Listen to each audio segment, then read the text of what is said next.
Luz y sal. Em, Quisiera hablarte de un tema que creo que me está choqueando bastante cuando voy a las reuniones de mi templo o del templo de Dios que está ahí, que quisiera que fuera parte mía, pero hay algo curioso. Una vez una persona que ahora resulta que sé que se enamoró en ese templo. Resulta que se enamoró de una muchachita que se supone que era cristiana y que estaba ahí. De hecho, se casaron y toda la situación, según me acabo de enterar. La pregunta que yo siempre, bueno, yo cuando no era creyente, yo decía, pues sí, pues no fuiste por Dios, fuiste por la muchacha, ¿no? Y por ella, pues dijiste que creías en Dios y yo también así soy capaz de vender mi alma al diablo cuando no estás en Cristo, ¿no? Entonces, yo la pregunta que me hacía era, bueno, ¿por qué? Y ahora que voy yo al culto, pues oh sorpresa, pues ya sé por qué, ¿no? Tú llegas al culto y no encuentras diferencia entre voy al culto o voy a una fiesta o ando en mis ropas con las formas más sensuales que puedo vestir. Es decir, como que parece que como cristianos evangélicos tenemos la libertad de vestir como se nos dé la gana y presentarnos como sea. De hecho, hay personas que van a la escuela dominical, no sé si se queden a la reunión de las 10, es decir, donde celebramos en el templo, pero llegan vestidos de príncipe del rap, o sea, totalmente pues sí, seculares, es decir, no entiendes que no vas a un lugar normal, diría Dios en la zarza ardiente, quítate las sandalias, estás pisando lugar santo, no porque el lugar sea santo en sí, sino porque vas a honrar al Dios santo. Pero como no quiero sonar a puritano, eh, cito 1 Mateo 2, es decir, primer carta a Timoteo por parte de Pablo, capítulo 2, versículo 9. Asimismo, que las mujeres se atavíen de ropa decorosa, con pudor y modestia, no con peinados ostentosos, ni oro, ni perlas, ni vestidos costosos. 10, sino con buenas obras, como corresponde a mujeres que profesan piedad, ¿no?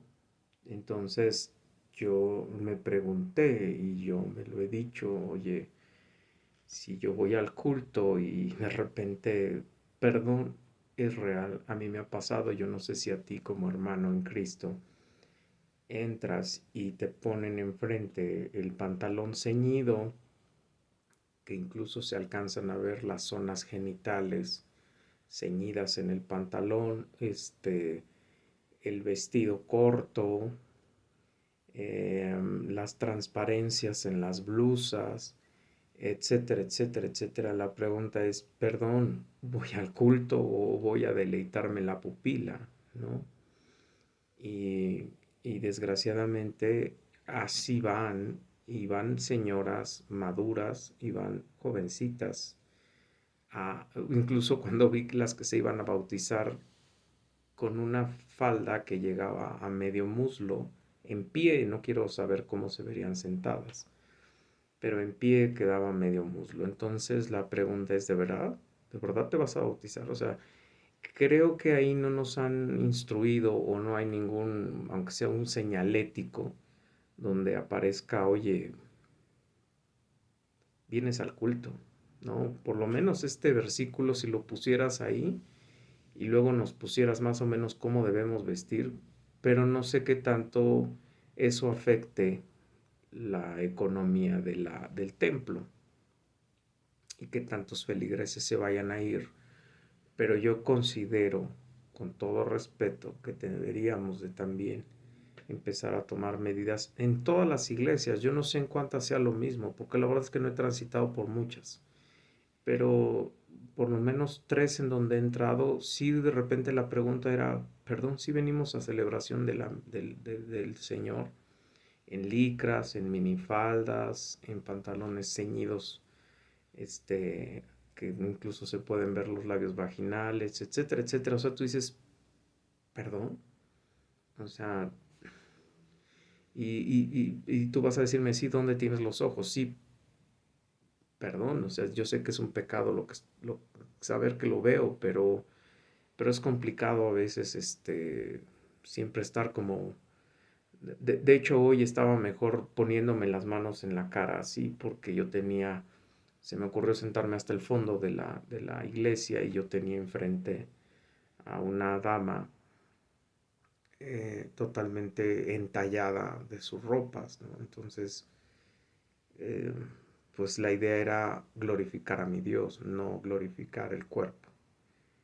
Pues ahí está el comentario, espero que te sea útil y que si tú eres pastor o que si tú tienes alguna iglesia, escuches a tus feligreses, sobre todo a los que entramos todavía como, ¿cómo decirlo? Como esperando que la palabra de Dios coincida con lo que la experiencia debería de ser, ¿no? Si nos decimos iglesia bíblica, pues creo que tendríamos que entrar a otro mundo, no entrar al mismo mundo que si entráramos a la escuelita o entráramos a la fiesta o a la discoteca, ¿no? Pero, pero bueno, cada quien maneja su iglesia como quiere y creo que el problema es de la oveja que se quede ahí o no se quede. Este, y parece como que hay que normalizar ese tipo de lógicas, ¿no? Y yo no lo entiendo, porque entonces no estamos mostrándole a las personas afuera que nosotros somos diferentes, porque ser santo es ser apartado.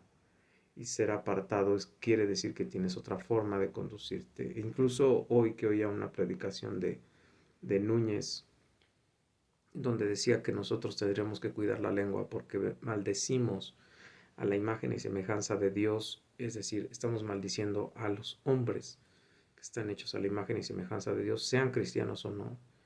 Pues yo me sentí muy mal, porque realmente yo lo hago y con una facilidad con la que no tengo ni idea del daño que estoy haciendo a la imagen de Dios.